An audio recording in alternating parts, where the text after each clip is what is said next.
What is up, everybody? We're back. We're back, Florence. Jocks Next Gen is officially back after the Olympic break. We've missed you guys. We've missed you. We've missed the weekly episodes. I don't even know if we know how to do this still, Florence. Welcome back, everybody. Buckles, I missed you. I missed everybody else. It was a hard couple of weeks. I'm not gonna lie. We got into this routine and schedule, and all of a sudden during the Olympics that kind of fell away. And I was like, what am I doing with my Monday nights? You're like, wait, this is bizarre. I should be chatting right now. You're like, this is weird. Oh, but no, it's I'm so happy to be back. And Buckles, let's dig into it right away. I would say, what has been up with you?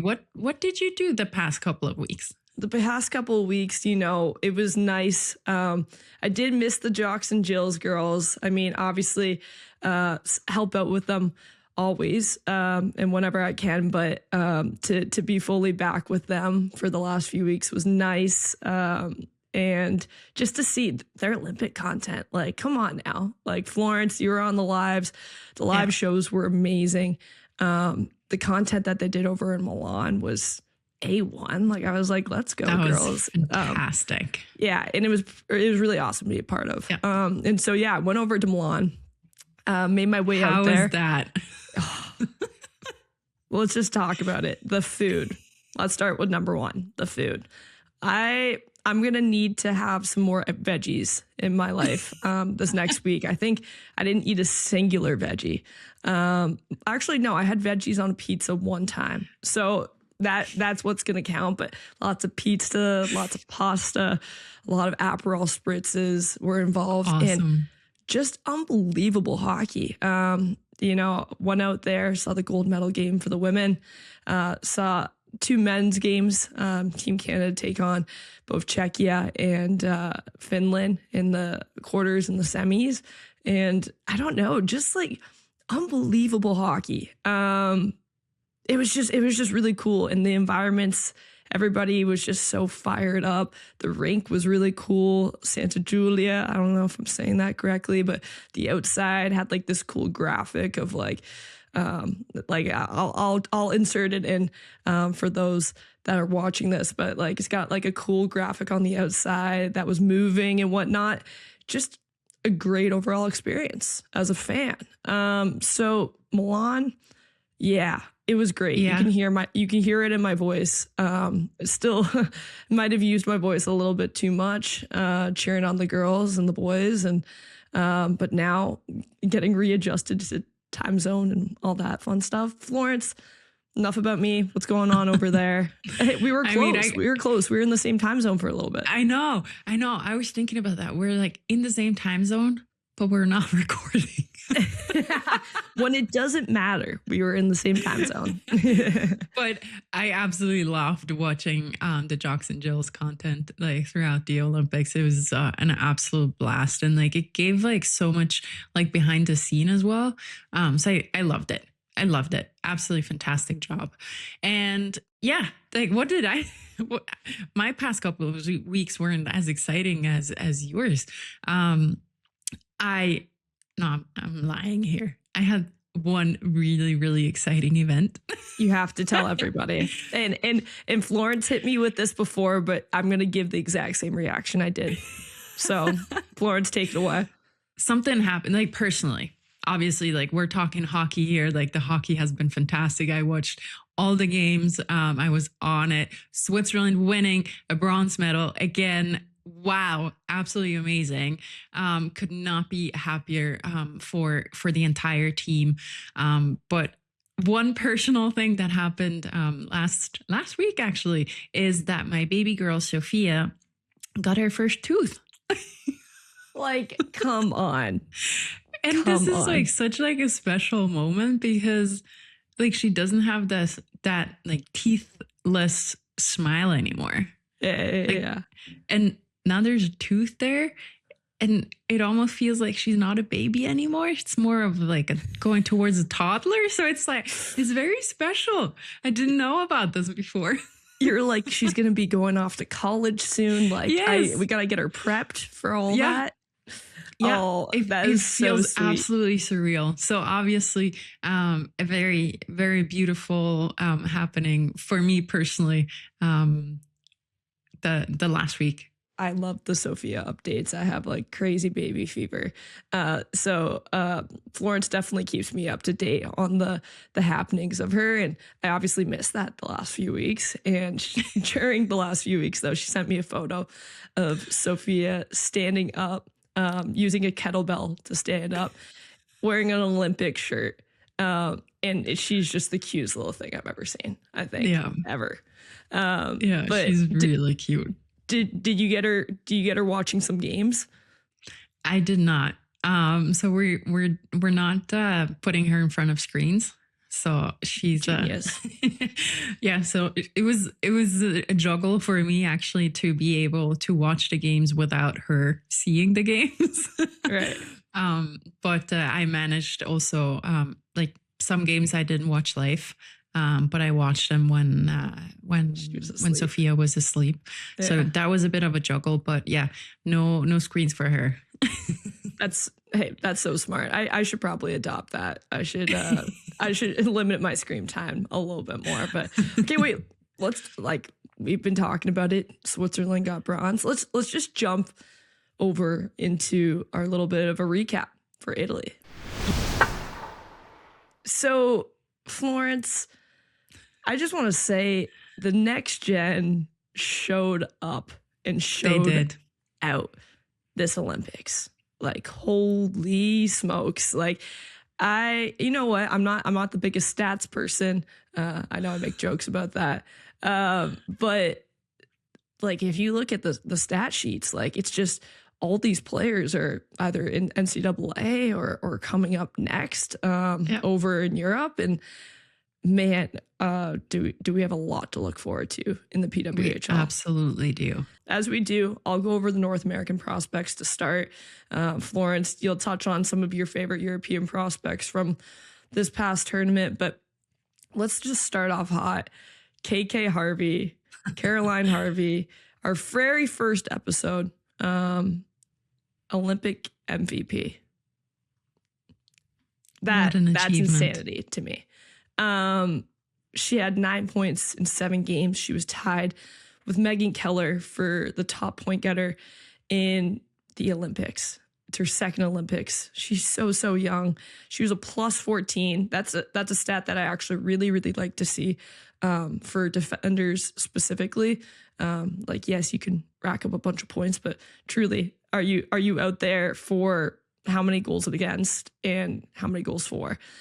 So whenever I'm looking at defenders, I'm really looking at that stat, and she was a plus 14. She was all over the ice, Florence. I truly was so impressed. I think people have seen her abilities on the college level, obviously on the world stage as well. But in the first Olympics that she was at, she wasn't able to, really contribute as much. She was definitely gaining a lot of experience because you could see this experience on full display at this Olympics. But man, did she look like a veteran out there. Yeah, she really did. It was true pleasure watching her play. Her skating abilities. Shift she was on the ice. It was like, wow. Her skating abilities were what really fully stood out to me. They were on full display during this tournament, whether it's her or east-west movement on the blue line, just her ability to manage gaps, get up and play. Like, she was up in the play a lot, which I love to see. She was hungry for goals, but her ability to track back and get in a great defensive position, she was able to make everything happen. And so, yeah, her skating abilities were, I think, the real big reason that set her apart. And then obviously her finesse, her goal scoring, her ability to read plays. But KK Harvey, Olympic MVP, Olympic now gold medalist, absolutely incredible. And I can't wait for this defender to come to the league. And right behind her was, her best friend, Layla Edwards, 8 points in 7 games in her first Olympics. she looked like a veteran also. You know, she didn't have this previous experience. She's been in multiple world tournaments and whatnot, but you know, I think you could speak to this, Florence. I always hear that the Olympics is different. Doesn't matter. Absolutely. Doesn't matter how many world experiences you get. Once you get to the Olympics, you see the rings, you get on that stage. It's completely different. It's the world's biggest stage to be on. Like there's Truly. nothing bigger than that. And that really is a huge difference between Worlds and the Olympics. And it didn't look like a big deal at all for Layla Edwards. She had, you could just see her rocket of a shot, like just from the blue line. Like that thing has over again eyes. That thing has eyes, and it's like one of the heaviest shots I think I've ever seen with such a quick release. And yeah, like she was playing with Megan Keller on the top pairing. I'm just impressed with her game. You know, lighting it up as a forward at Wisconsin, goes back on the defensive end of things, and is a lockdown defender too, and contributes offensively. This is going to be an unbelievable player for the league. Her beautiful point shot was what even gave the U.S. a chance to win gold. She recognized Hillary Knight, veteran captain, in front of the net, placed that puck perfectly for a tip. And so I would say that's like a turning point. I know that like Layla literally was a game changer. She was a game changer for that team. Beautiful story. How can we not talk about Abby Murphy? I think she was my favorite player to watch when it comes to the prospects in this tournament. She had a point per game, 7 points in 7 games, was a +8, and she brought her style of game over to the Olympic stage. She's been to the Olympics before. She used that experience wisely, but man, did she look confident out there. And she was doing what Abby Murphy does best. She was getting into people's heads. She was physical, and she was converting on offensive chances. Tessa coined her as the Prime Minister of Canada at a point, because just like her game was getting to people. It was getting to people to a whole other extent. And it's hard because she was converting as well. You know, it's one thing to have a player that gets under people's skin and to, you know, talk the talk, but then to walk the walk. She was doing both. You know, other prospects that stood out as well: Joy Dunn, Tessa Janicki, both registering 5 points in 7 games. Joy Dunn even getting a bump to the first line in the gold medal game, with Carpenter and Knight being the youngest player on that team at 20 years of age. I loved her tournament. She, you know, might have not gotten the most minutes, but let me tell you, when she was out there, those minutes were valuable. And she was driving the net. She was physical. She found the back of the net a couple of times. Same with Tessa Janicki. She didn't find the back of the net, which isn't typical for her, but with 5 assists, setting up plays, making it difficult for opponents. Just these North American prospects, which just so happened to be all Americans, just game changers. Absolutely. I couldn't agree more. And we've had all of them except for Layla Edwards on Jocks Next Gen. So if you haven't heard their interviews yet, or this episode with them, make sure you tune in to these as well. Not only that the North American prospects showed up, but there was a bunch of European prospects that showed up as well. There's a lot more than what I'm going to talk about, but time is limited. So I picked my 4 favorite ones of these Olympics, and starting off with Andrea Brändli, goalkeeper for Team Switzerland, bronze medalist, Olympic All-Star team goalie, and best goalie of the tournament. She recorded a 95% save percentage, 1 shutout, and 1.94 goals against average. It's like crazy. Beyond the eye-popping numbers, what stood out to me about Andrea Brändli was actually her composure in high-pressure moments. And let me tell you, like, you guys probably all saw it. There were a bunch of these, like, high-pressure moments, and she held her composure throughout the whole tournament. She plays exceptionally well. She stayed patient on lateral movement and rarely overcommitted to anything. And that's like extremely hard, especially when you face Canada or the US. Like, that's extremely hard to not overcommit. And that, on the other hand, it forced shooters to make the first mistake. She was so patient that the shooter had to make a mistake. And she was confident throughout the whole tournament. She was handling rebounds through all the traffic that was in front of her. She was calm and controlled, even when like there was heavy offensive zone chaos. And literally, she gave her team a sense of stability and belief in tight games.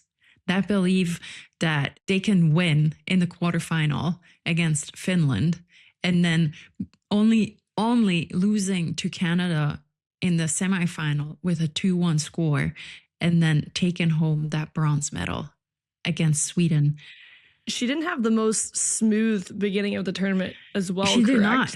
No, she was also not. Was she she was out for a little bit with potential sickness and all that. Yes. So there could have been a lot of different obstacles that could have gotten in her way, but you would never know. She's poker face. That's what she is. Like, the way she shows up, like, yeah, her Olympics did not start well. Like, she was out with sickness. Like, the whole team could not go to the opening ceremony because of that, because it was scared that, like, it's contagious, right?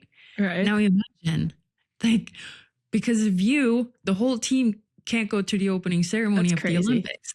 Right. Like, that to me is already like, whoo, that's crazy.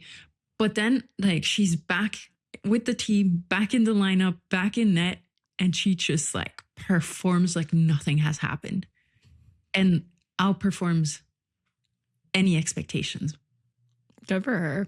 Good for her. Another European prospect that I want to talk about, and that is Thea Johansson from Team Sweden.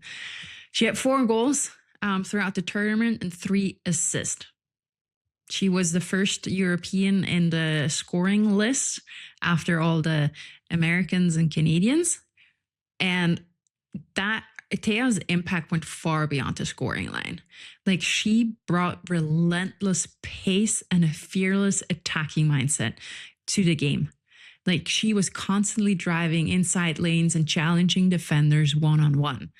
And what really stood out to me was her ability to create offensive quickly, like through her quick hands, smart positioning, and honestly, like a remarkable instinct to jump into space at the right time. Like, we've talked about this before, and like, she's right there at the right time.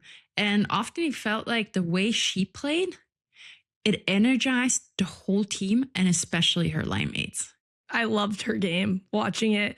Minnesota Duluth's very own Thea Johansson. You got to be fired up with that performance coming out with that Olympics. I was saying this to the girls, Tessa and Julia, that after their quarterfinal game, I was calling them for bronze. I was like, just seeing like Hilda Svensson, Thea Johansson, like Olsen, like all these players, I was like, they're young, but man, are they hungry and are they converting on chances? And then I forgot about Elena Mueller. I didn't and Andrea really, Brändli. I didn't weigh those people in, and I was just like, yeah, they got bronze. And then I had some more clarity. But man, is this team gonna be on the watch for the next little while? Absolutely.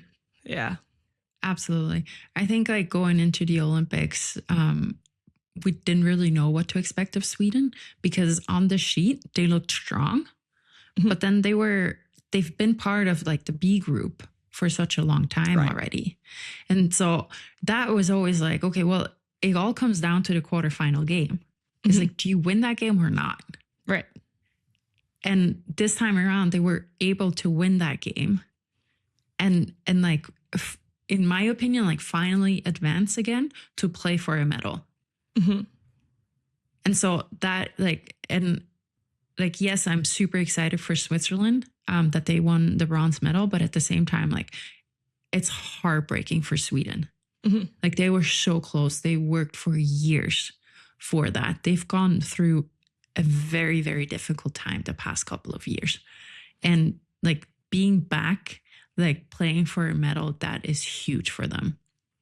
But at the same time, like they're so young. So like that's the only upside. Like it's like, yeah, they've been working for this, but they're young. Yeah. So let's see in these years to come, like what comes out of this. Yeah. Another player also from Sweden and was Theo Johansson's line mate is Hilda Svensson. Talked about her a couple of times already. She had 1 goal and 6 assists during these Olympic Games. And her vision and patience with the puck allowed her to dictate the tempo of the game. She was able to connect plays through the middle of the ice. She constantly made like those subtle high IQ decisions that were very, very amazing. She was delaying the game, drawing pressure, and slipping precise passes into dangerous areas. And what was most impressive was her calm leadership presence. She looked in control of the game flow. She wasn't just participating in it, like she was in control of it. And that at her very young age. Very, very impressive. You know, this is one of my favorite players. Hilda Svensson, we also have had her on, get to know her a little bit more, tune into her episode. But yeah, she's playing at Ohio State, having herself a monster freshman season, and she kept this rolling into the Olympics. Yeah, she really did. And the last one I want to mention is Nadia Mativi for Team Italy. She had an incredible 26 minutes of ice time per game. And those like minutes reflect trust, but her presence explains why she gets that trust. She played with poise, physicality, and a strong positional awareness. She was handling like matchups and key defensive situations with confidence. Like she was there ready to play.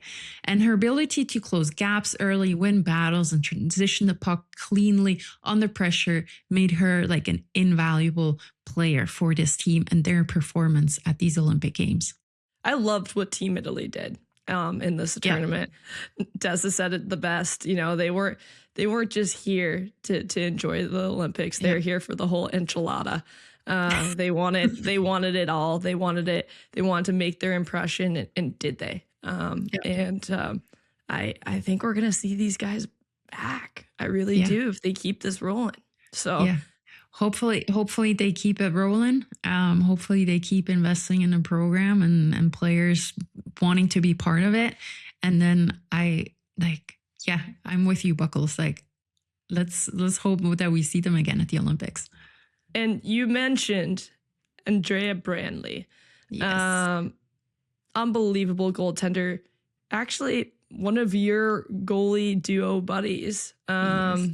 What do I mean by that? What goalie partner? Yeah. Goalie partner. See, guys, this is where my brain's at. Okay.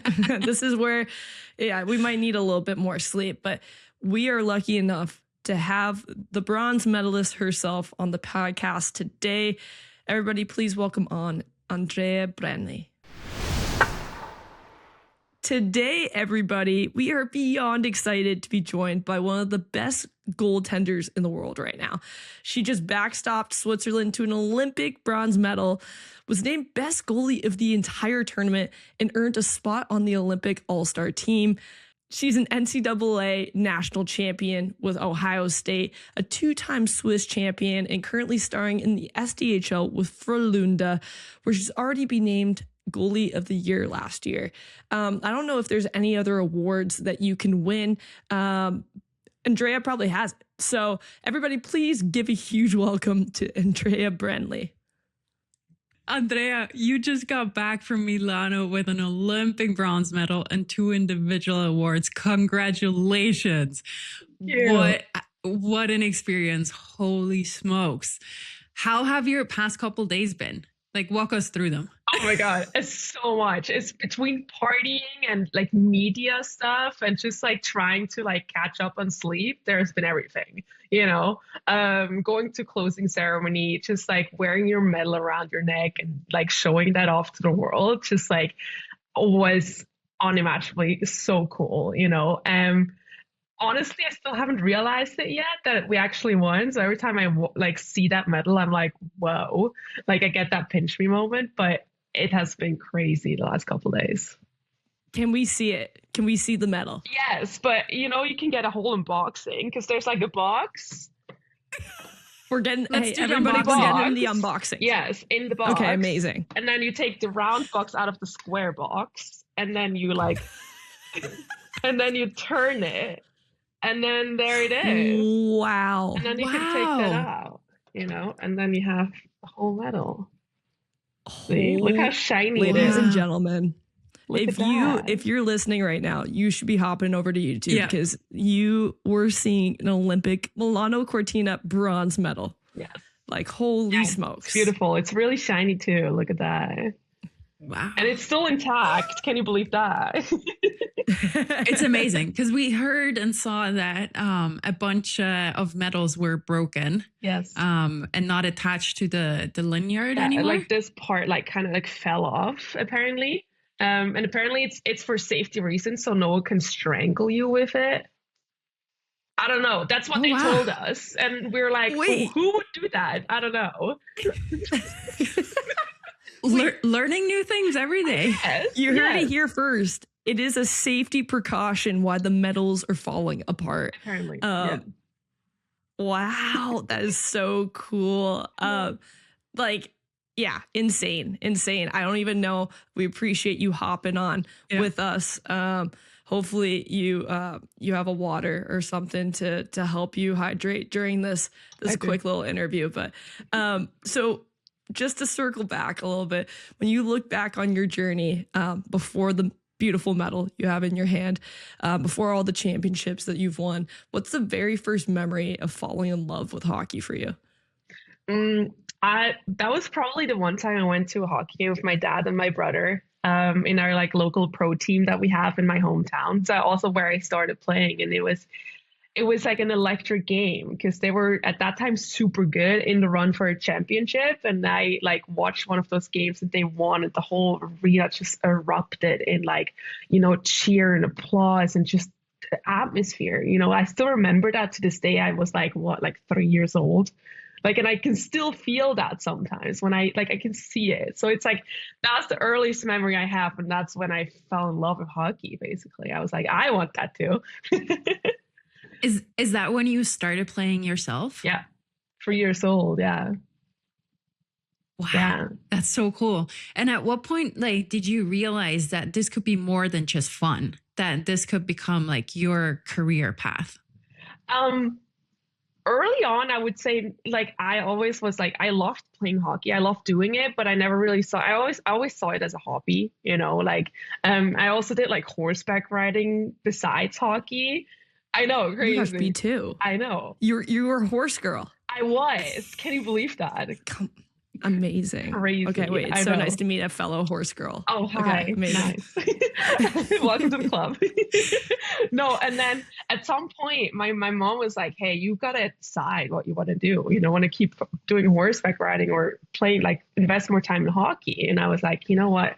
I think I have more chances in hockey anyways. I've been doing it longer and I loved it because I always saw it as part of my life, basically. And then at some point I realized I'm pretty good at it, I guess.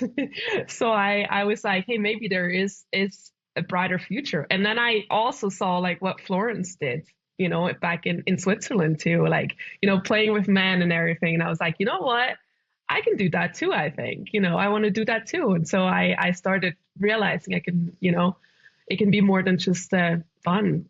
Did you start as a goalie from the beginning, or how did that happen? Actually, no, I didn't. But I have some fun stories in that sense too, because so at the same time during that game that I told you earlier, the goalie was also the hero. He was the man of the game. He saved their asses basically.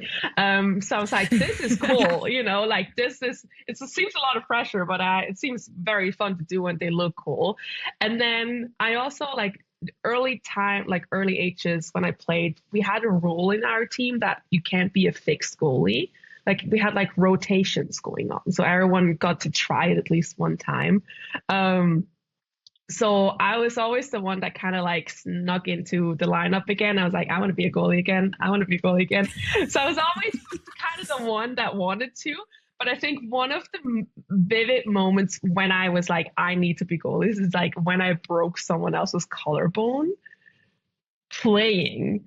And I was like 8 years old. Oh my God. It wasn't even my fault. He bumped into me, you know, like I was kind of like a strong girl at that time. I was I had some weight advantage, I would say, towards the guys.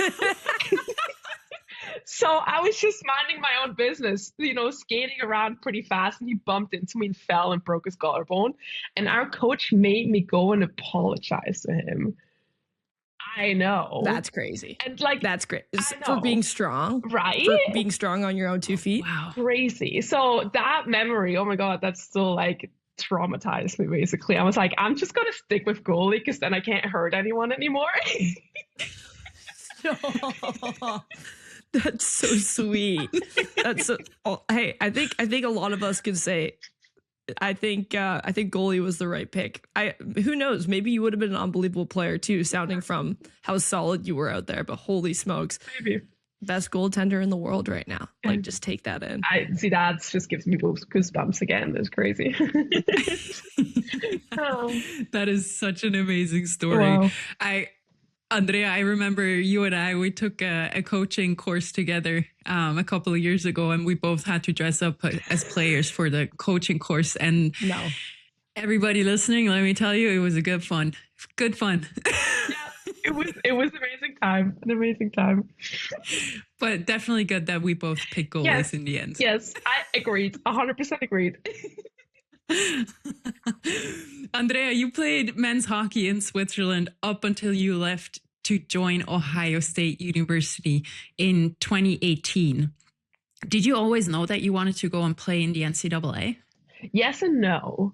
Yes, I had that I would say dream kind of, but I never really knew how to achieve it. So it always seemed very far away from me.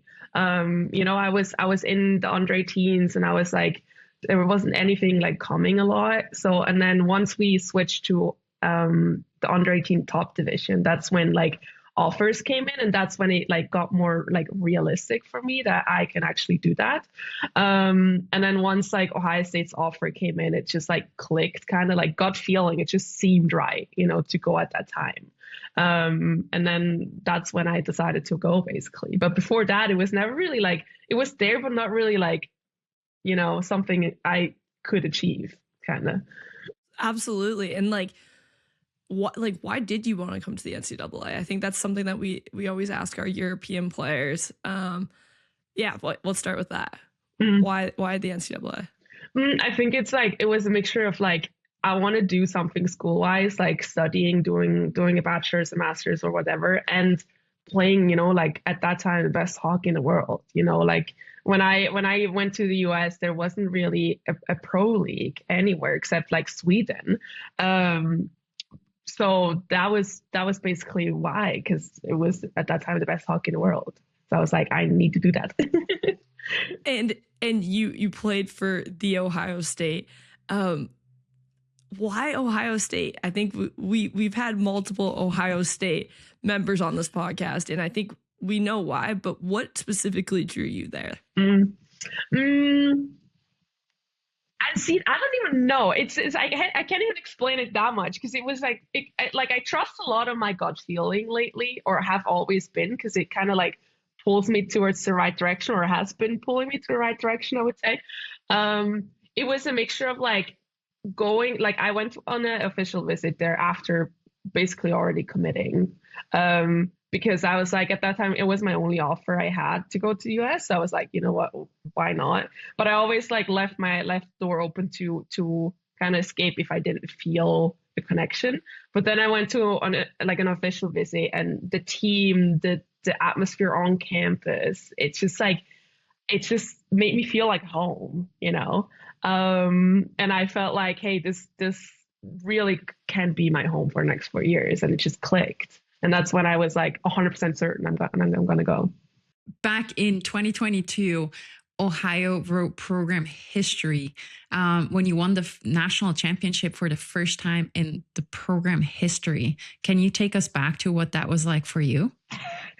Tough story, actually, for me, because it was right after the Olympics in 2022. So that whole year was crazy, like mentally tough on us because of COVID, and you couldn't get infected because you would miss the Olympics and all of that. And then coming back from the Olympics after just finishing 4th, which was heartbreaking, you know, coming back and like having to come back, and we knew we had a solid chance to win a national championship. We just had to, you know, like figure it out with ourselves, because we were the only one that could beat us basically at that time. So it was hard coming back, but my team really like stepped up there and helped me and welcomed me back with open arms and supported me all the way there. And winning it at the end was just like such a relief, because it kind of like, I don't know, balanced out the 4th place at the Olympics, and it just gave that like a nice little end to my 4 years in Ohio. You know, it was crazy. This is a hard-hitting question. How did the celebrations compare between winning an NCAA championship and winning an Olympic bronze medal? I think the difference there is that at that time it was end of the season, you know? Right. So you could go extra hard. Like I remember we would go for a whole entire week, basically.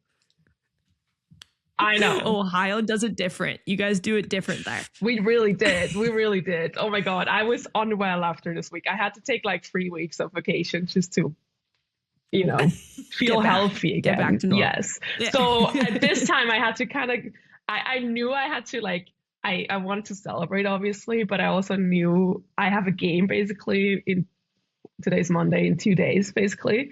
So yeah, I knew I had to like control it on a okay level, you know. I love it. So yeah, you win the national championship with Ohio, program's first ever, like Florence was saying, and then you decide to transfer to Boston University for your 5th year. What was the decision behind that, both on the ice and personally? It was that, like, I knew it was like the year after the Olympics. You know, the year after the Olympics usually is, I wouldn't say it's a year that doesn't matter as much, but it kind of is. You know, you prepare 4 years for an event, and then after that you kind of like hit a low, and you sometimes just feel you need a change. And that's what I felt after, you know, being in Ohio, and I loved it there. You know, like I would have gone back, no question, but I just felt like I need to have something else. I also graduated at that time, and I knew Ohio didn't really offer like school-wise what I wanted personally. So that was also a major factor. So I decided for first time almost in my career that school was a bit more important at that time than hockey was. So I decided to go with the school option in BU's master's program than Ohio State's hockey programs. Yeah. It's crazy. But looking back now, it was great. It was a great decision, you know, like I was really happy in Boston too, just to experience Boston life. I think Florence can agree to that, you know, living in Boston, amazing. Buckles as well. Oh, you do? Yeah, Harvard girl. Oh. I was gonna say we're big Bostonians on this podcast, crazy. So like I was gonna say what a college town. Like it is a pretty unique experience with I think, isn't it like something crazy like 52 colleges in like the greater Boston area? Like it's insane. So to like be there, I totally understand. It's a really fun experience. An absolute crazy number. Did you say 52? Yeah, like there's something insane. Like obviously we know the classic four of like BU, BC, Northeastern, Harvard. But like when it comes to like just colleges in general, I don't know that for fact, everybody. I'm just going to put that out there, but it's something egregious and crazy like that. So Wow. Boston's a college run town. All right, everybody, it's time for me to talk about my amazing goalie partner and what makes Andrea Brändli an extremely talented goalie and a top PWHL prospect. Wow. So, no matter how many shots Andrea faces in a game, no matter the importance of the game, Andrea is extremely competitive and always stays calm under pressure. Especially in high-stakes moments, she looks unshaken, almost like unbothered, and that composure spreads confidence to the entire team in front of her. She plays the game extremely efficient, clean movements, strong positioning, and excellent puck tracking. She reads plays early, stays square to the puck, and what is extremely remarkable is that she makes almost any difficult save look very easy. Every game, she gives her team the opportunity to win and does all of that with a big smile on her face and some funny goalie dance moves. Yeah, I think that last part's probably the most important out of all of those. But I mean, there's so much to talk about your game, and no better time to really dissect it than after that unbelievable performance that you just had.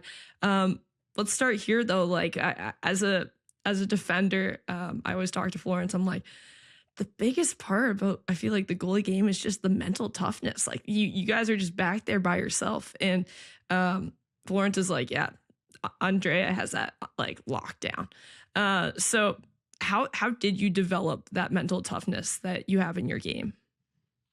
I think I always had like some sort of talent, I would say, for that mental toughness. I never really struggled mentally.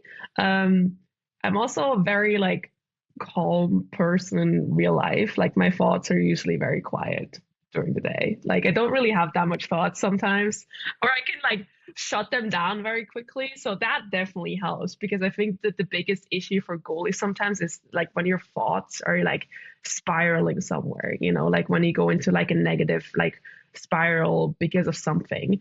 So I think my like biggest talent there is like just to stop your thinking and just like be in the moment, focus on exactly dance moves or I don't know, on some funny fans that you see outside. Wouldn't recommend it for any goalie. Sometimes that's also distracting. For me, it helps. But yeah, I think that has helped. And I also studied psychology in college. So that has brought me into like, gave me a different perspective into like the mental game, and like gave me different tools to also like stay calm under pressure and stuff like that. So I think it was a mix of like talent and just like my schoolwork that helped with, being calm.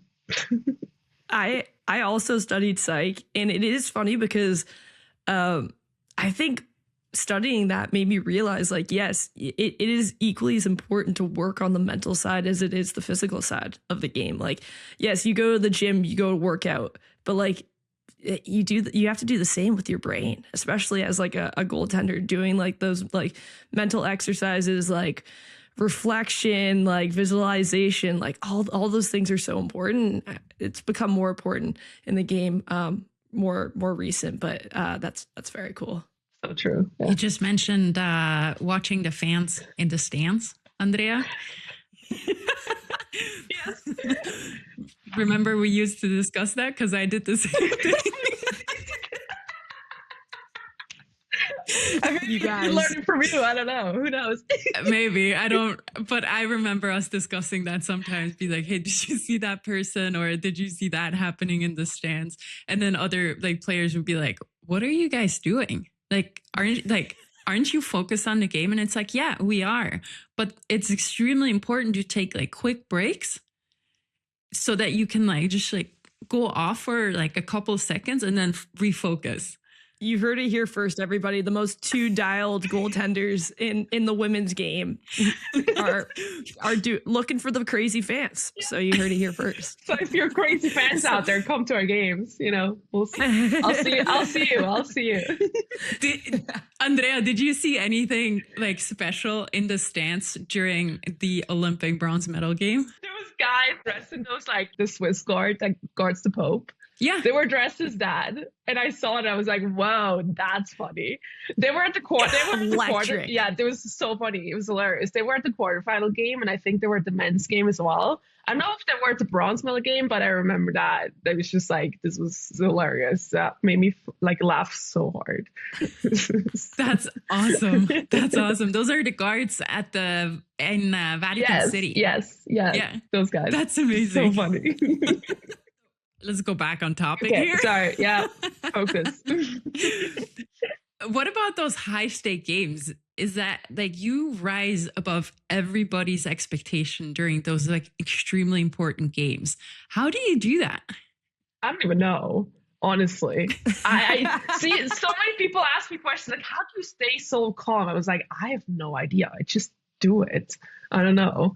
There's no, I can't really give you the recipe for that. I think it's like, for me, I just love those situations because it's like, like it depends on you. And maybe that's how like I kind of like fell in love with goalie, being that like, like hero of the game kind of scenario.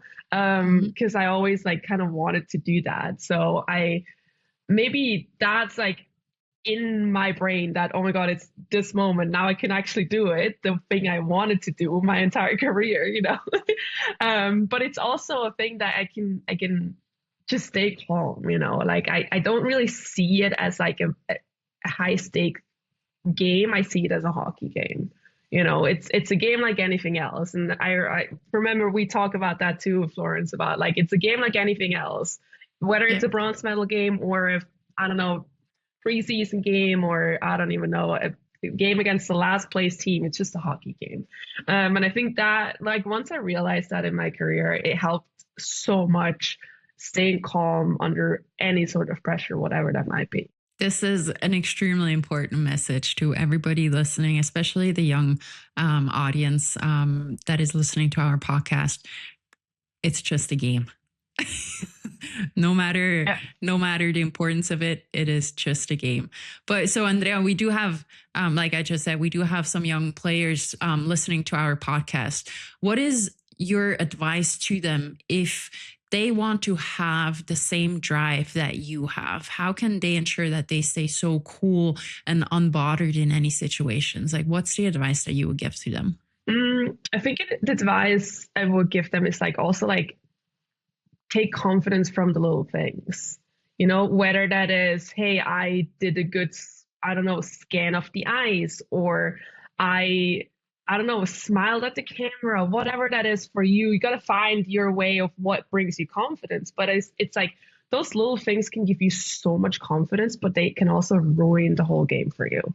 Because usually the most like the easiest saves that you could do, if you fumble on those, that's the things that will destroy your confidence. So if you can take that on the other side and just take so much confidence and focus on those things, it will give you so much confidence for the big saves then. That's electric advice. I absolutely love that. We got to circle back. We'll circle back to finish off the interview about, smiling at the camera and your dances, because that's important to get to. But let's talk a little bit more about your international hockey play.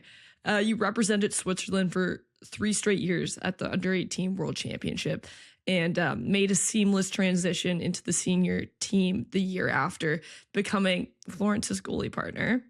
And back then, Switzerland needed to qualify for the Olympic Games through the qualification tournament. You were a part of that extremely difficult tournament, and then you were a part of your first Olympic Games in 2018.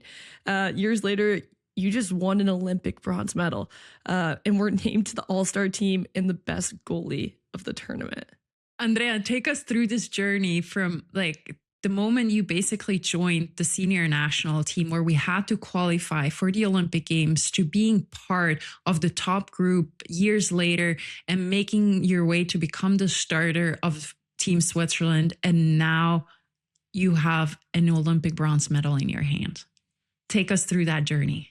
I mean, just hearing that just gives me chills, honestly, because it shows like how far we've come in this process. Did I ever believe I'm going to win an Olympic medal? yes and no. Obviously, there were some hard times. There were some challenges. There was good times as well, where I believe it was 100% possible. But the years went on after you left the national team, Florence, and we like struggled a bit of finding our pace, and like once we established ourselves in that top group and finishing fourth so many times, it was tough to keep going. Every time you finish fourth, it just like breaks off a part of your heart that just loves the sport, because it's so challenging coming back from that. I think what helped me go through it and just like keep going is my support system around it. My parents, big part, like very big part of this. My whole family, my coaches, my friends, they always like believed in me, sometimes more than I believed in myself. And I think it's important for every athlete to have someone like that in your life, that even in tough times they believe in you no matter what. So this medal is also obviously for them too, because they accompanied me during that. Like, they were a big part of this journey, and it was ups and downs. It was a big roller coaster. I think everyone can. It was a lot of hard work, a lot of sacrifices. So it's even more nice to top it off with this medal now. That is beautiful. Yeah. Going back to Milano right now, what situation or thing was your personal highlight of these Olympic Games? There were so many. It's hard to choose. Really? Yeah. Only choose one. Imagine you only have to choose one. But yeah, like what stood out to you? Okay. I think besides the winning, obviously that was fun. Can't complain about that. I have a medal to prove it. Besides that, I think it was the first step on the ice I had after I missed out the first two games because of the norovirus. The first step on the ice I took in the game against the US, I cried. Literally, I was running my laps there, and there was tears falling really under, like in my helmet. I was like, thank God I'm wearing a helmet right now, because otherwise that would be embarrassing. But I couldn't hold back my tears because that was so emotional. Missing the first two games, having to watch my team compete, like win the first and then lose the second, but with a good fight, that was heartbreaking. So being able to step on that ice after that, just like, it was such a relief that it just like there was so much emotion going on, and that I would probably like remember that moment equally as much as I will remember this bronze medal. Yeah. Well, that's what we were talking about that too. It wasn't the easiest tournament for you. No. Like you started off, you were out due to sickness, and there was obstacles in your way. Yet that mental toughness that we talked about just shone through, and you played your game, and it was awesome to see just everything that came out of Team Switzerland's tournament as a whole. But Andrea, we have a few quick questions to finish off. These are typically our hardest hitting questions. So okay. Be prepared for that. Okay. We have some pretty special intel, but also you can figure this out if you just watch Andrea play, that you love the game. And you show this through your smile, but also your singing and your goalie dances. That specifically came from Florence, our insider there. Where does this joy and looseness come from? Like, I feel like with goaltenders, you could be super locked in, but like where does the joy and looseness come into play for your success? Oh, it's huge, and let me tell you, I've been on the other side. I've been the most like strict and most focused goalie during my first couple years in college. I was like, please don't talk to me, guys. I need my bubble. I need my like little like tunnel vision. And then it was like it got like more and more like it was harder and harder with like pressure and expectations, all of that. And then at some point I realized, like, no matter what, like the only thing that I will remember in like whatever kind of years is like how much joy I had, how much happiness, how much I enjoyed this time on the ice. And once I realized that, I was like, hey, just don't take it so serious. Like literally, it's not that deep sometimes. Like you would sometimes think it's so deep, so serious, but it's not. Like just like go out there, enjoy, and just play the game you love. And once that stick in my brain, since then I'm just having the best time of my like live and on the ice. Like I don't care what happens. I don't care about the score sometimes. I just have the best time. I love Have the that. best time. I love it. Yeah. We are seeing you back in action on Wednesday with Frölunda taking on Färjestad. You had your first practice today with Yes. the team. How are you feeling going into that game on Wednesday? We'll see about that. I don't know yet. I think it was challenging. No, seriously, it was so challenging for everyone coming back. You know, you're living that bubble for like in that like reality of yours, like special reality for like 3.5 weeks or whatever.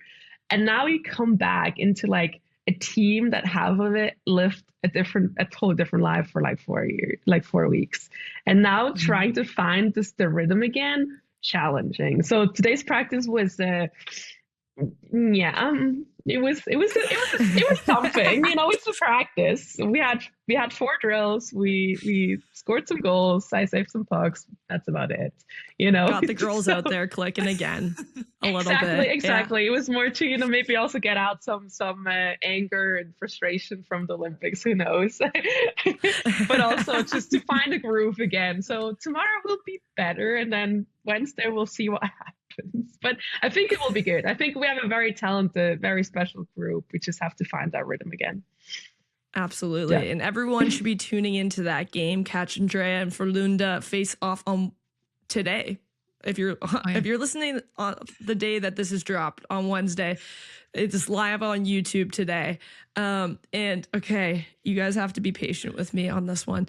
So Florence, yeah, so Buckles has been practicing with Duolingo and with me. So here we go, everybody. Okay. No pressure. Danke vielmals für deine Zeit. Andrea, is that it? Did I get that? That was really good. Thank you. That was really good, Buckles. Yeah, thank you, everybody. What Buckles said was, "Thank you very much for your time, Andrea." Literally, Andrea, thank you so much for taking the time to come on. After everything you've just like experienced, we're extremely honored that you took the time to come on. And again, congratulations. So proud of you. Nobody more deserving of this than you. Congrats. And we wish you the best of luck for the remainder of your season. And we'll be cheering you on. Thank you so much for having me. I had a great time. Thanks. Congratulations once again to Andrea and Team Switzerland, bronze medalists once again. Florence, you must be so proud of that group. I am. Like I'm almost like lacking the words to describe it, because it feels so surreal. But I'm so excited for them. I'm so happy for them. I'm so proud of them that they were able to win that bronze medal. It's like, and I know like those girls have been working hard for it. And especially Andrea, we heard it. Like it was a long way to get there. Yeah, absolutely. And last time, for our listeners, the last time Switzerland won bronze, our very own Florence Schelling was on that roster. And so very, very cool full circle moment here to have it back, a medal back in the country. So amazing story there. And now let's talk about the following week. Now that we're back, it's time to tee up the following weekend, Florence. What is there to look forward to for European prospects, and what should we be checking out? Perfect. So we are headed into the last week of regular season. In the SHL, there's 3 more game days left of the regular season. You can catch Andrea Brändli tonight and on Friday taking on Färjestad. And you can also watch Brynäs with Hanna Tuvik, Vivi Vainika, and Janina Nilund take on SD today and on Friday. What's happening in North America? So much. So, I mean, the hockey's been competitive over the Olympic break, and there's no better time for the players that have been away at the Olympics to come back, because it's NCAA playoff hockey time, Florence. Elimination is taking place now. We're building up to the NCAA tournament, so very exciting time. Lots of big first round matchups are taking place this following weekend, and I can't even point out one in particular. Watch all of them if you can. Watch all of them. Yeah, but notable prospects I do want to highlight that have been dominating over the Olympic break, and I can see being big game changers in these first couple rounds of playoff hockey. I got to start off first with Wisconsin's Lacey Eden. Lacey Eden has been on a tear over the Olympic break. She was just short of that roster, and I think she's using that as fuel to her fire, because she's been playing unbelievable hockey, and was captaining the Wisconsin team. Lacey Eden, keep your eyes out for that player if you're watching the WCHA playoffs. Another player that I want to highlight is Izzy Wonder, Princeton. She's such a fun player to watch. This girl is always making big time plays. She's all over the ice, and I can see her leading Princeton to more and more victories down the line here. They're going to get more and more challenging games and matchups, and Izzy Wonder is going to be that game changer for that team. So keep an eye out for her. And the last player I would say to keep an eye out for, and is having a monster junior season, is Kaylin LaMarche, Quinnipiac Bobcat. Kaylin it is crazy the numbers that she's putting up this season, and it's hard not to notice her.